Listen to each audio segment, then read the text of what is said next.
Buddy, today we're going to take a look at the Nexbox A95X.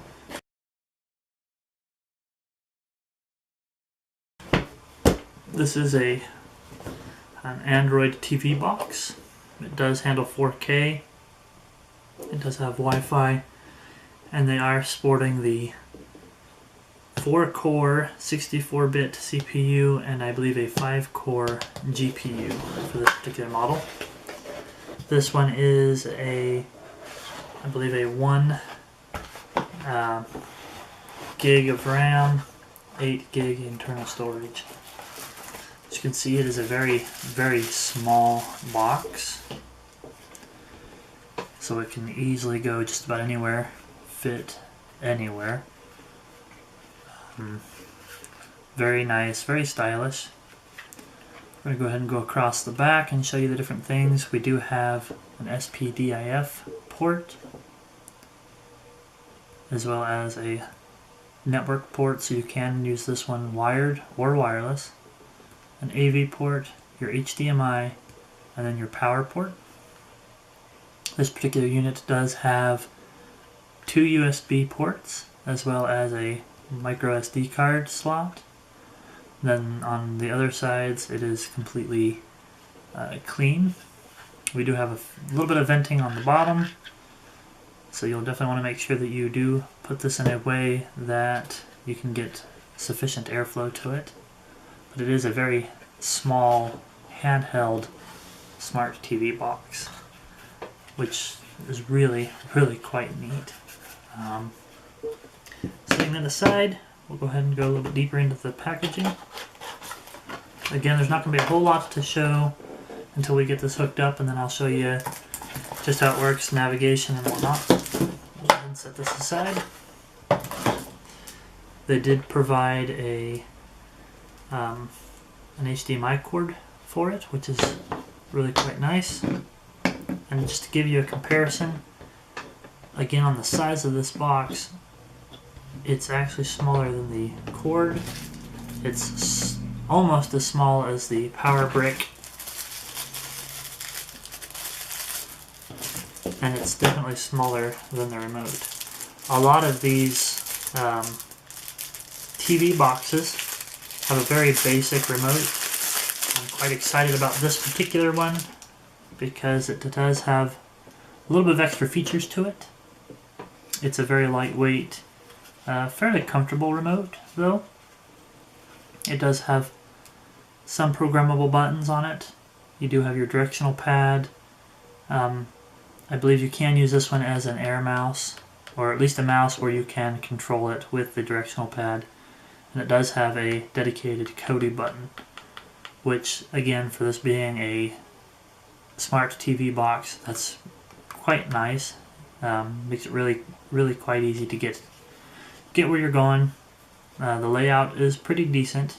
We do have your standard controls. You got your rewind, forward, volume up and down, return home. Again, your mouse button looks like a keyboard button. You've got your number pad. We do have a player button. I think that probably just brings up your video player, as well as, again, a few buttons across the top that are for your TV, to control your TV, the volume, and then a power button for this unit. Again, like I said, not a whole lot to show as far as hardware goes, where it's a nice, compact little model, but we'll go ahead and set this up on my TV and show you straight out of the box exactly what you're getting, how to set it up, so that you can get right in and start watching some streaming content. Okay, real quick, I want to show you the boot up times and kind of get you familiar with the interface and what it comes with. Go ahead and connect with the power.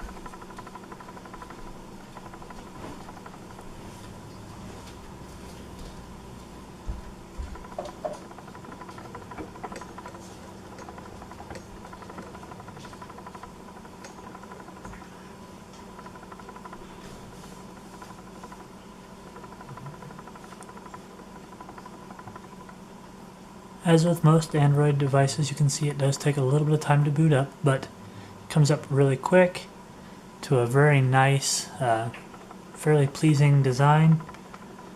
I did attach an external USB drive, that's why that popped up, I believe.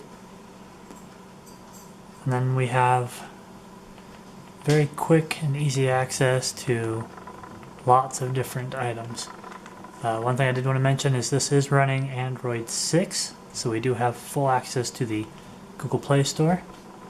And it's probably going to yell because I don't have it signed in just yet. Again, this was a fresh boot, fresh install. So I will do that later, but you do have full access to the Google Play Store. As well as, looks like a browser, a couple of different TV channels, YouTube. If we go to Kodi Center,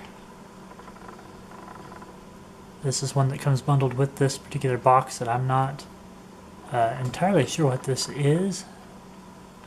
It looks like it's possibly just shortcuts into Kodi with a very quick and easy remote interface. You do have access to your My Apps, and as you can see, they do have a fair amount of things installed. Not a ton of bloatware, but we also do have root access on this box, which I like right out of the box. That way we can customize this to our heart's content. If I go ahead and just press the Kodi button on the remote,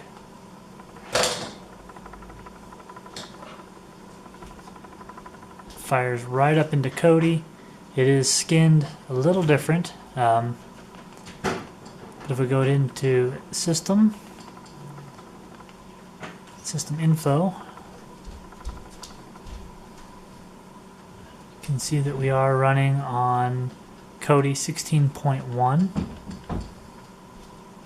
which is Jarvis, latest stable. I'm probably going to personally install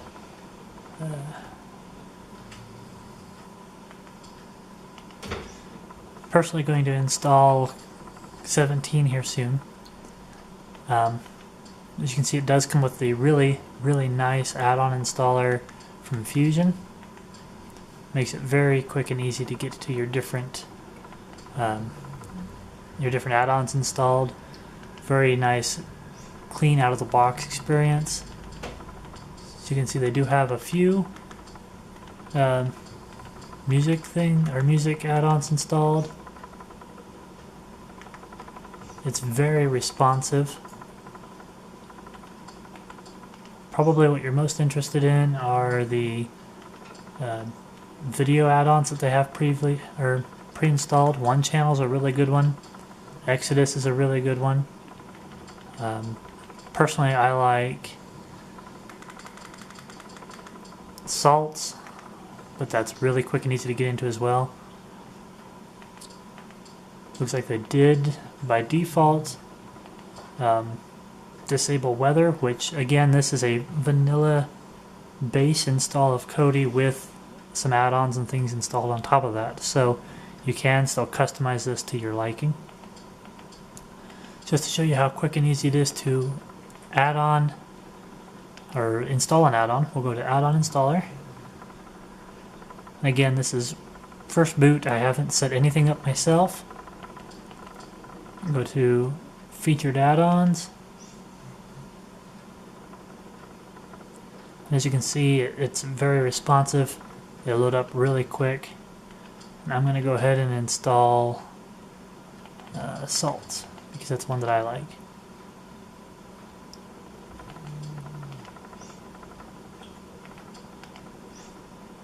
Again, it's very responsive, very quick.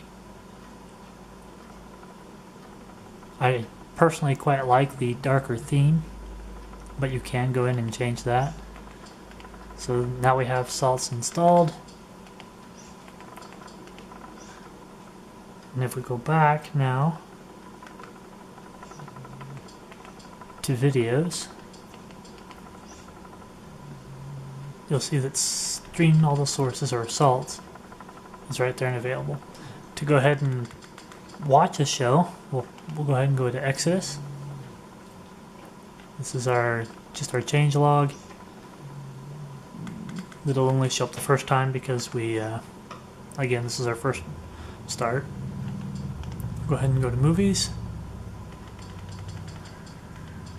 Why not? We'll try most popular.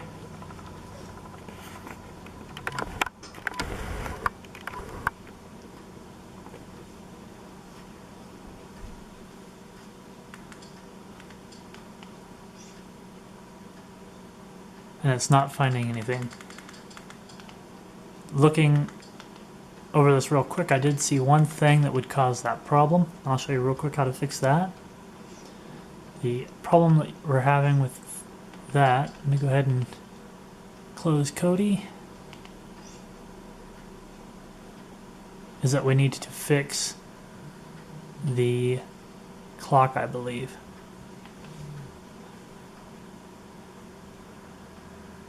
Make sure our date and time are set properly. So we'll go ahead and go over to settings. Let's go ahead and go to network.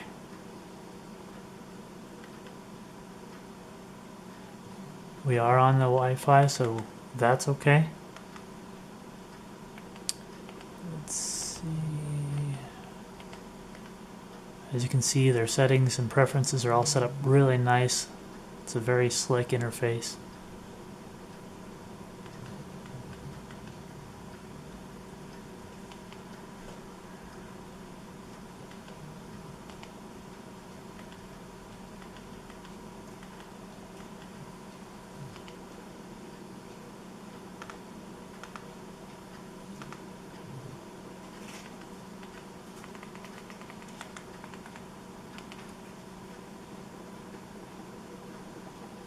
I'll go ahead and start Kodi back up and see if we can get this to work now.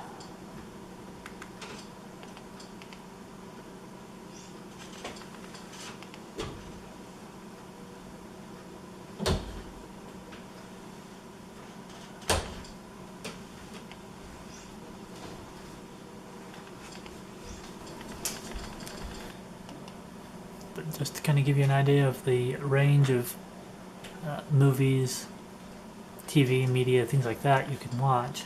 As you can see, and there's a ton of stuff. We'll go ahead and say that. Try Star Wars: The Force Awakens.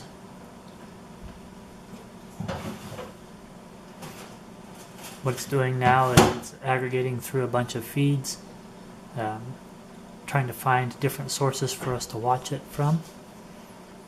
This part does take a little while, and I'm pretty sure it's because my internet speeds here are a bit slower. The box itself seems to be really snappy.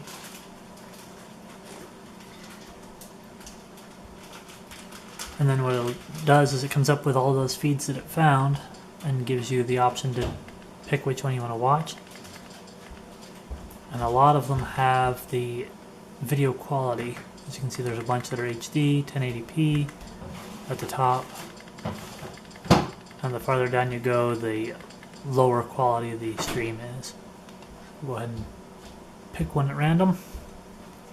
And the other thing that I like the way that they've got this set up is if one of those sites is down, it automatically goes to the next one until it finds a site or a source that is up for you to be able to watch from. So if you want the best quality you can watch, the internet speeds and data is not a problem, just click on the top link, you'll be fine. It's going to go ahead and queue up a little bit of the movie for me, and again, this is internet speed related. It's already started the link, or started the stream, I should say. As you can see, the working down at the bottom. And now we have full access to the movie. As you can see, we can fast forward, play, pause, the whole bit.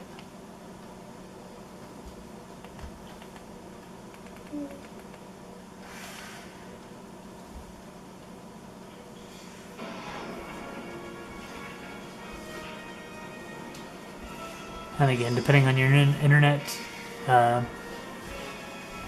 works really quite well. Menu again. Another thing that they've added that I really like is this clean memory. It's a really quick, easy way to scrub the memory of anything that's not loaded anymore. And you can add custom apps to this bottom quick launch bar, basically is what it is.